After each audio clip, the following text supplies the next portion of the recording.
Maka ketika itu tadi saya katakan aspek paling mendasar di situ. Membaca Al-Quran itu bisa menenangkan hati, ya kan?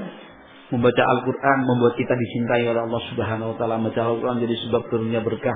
Membaca Al-Quran bisa menjadi mempermudah rezeki. Membaca Al-Quran bisa menjauhkan kita dari musibah. Membaca Al-Quran bisa membuat hati kita lekat dan dekat, serta rekat dan kuat, ya kan, sama kita.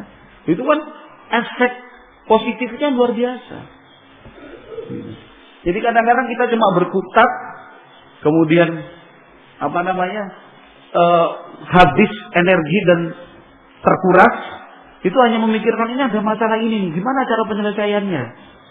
Saya cuma hanya memotong ranting atau dahan yang terkena penyakit. Padahal penyakit itu bukan cuma di ranting dan di dahan itu. Penyakit itu munculnya ternyata dari akar. Akarnya mana? Nggak tahu. Ini dipotong nanti ini lagi. Yang diobati dari akarnya dong.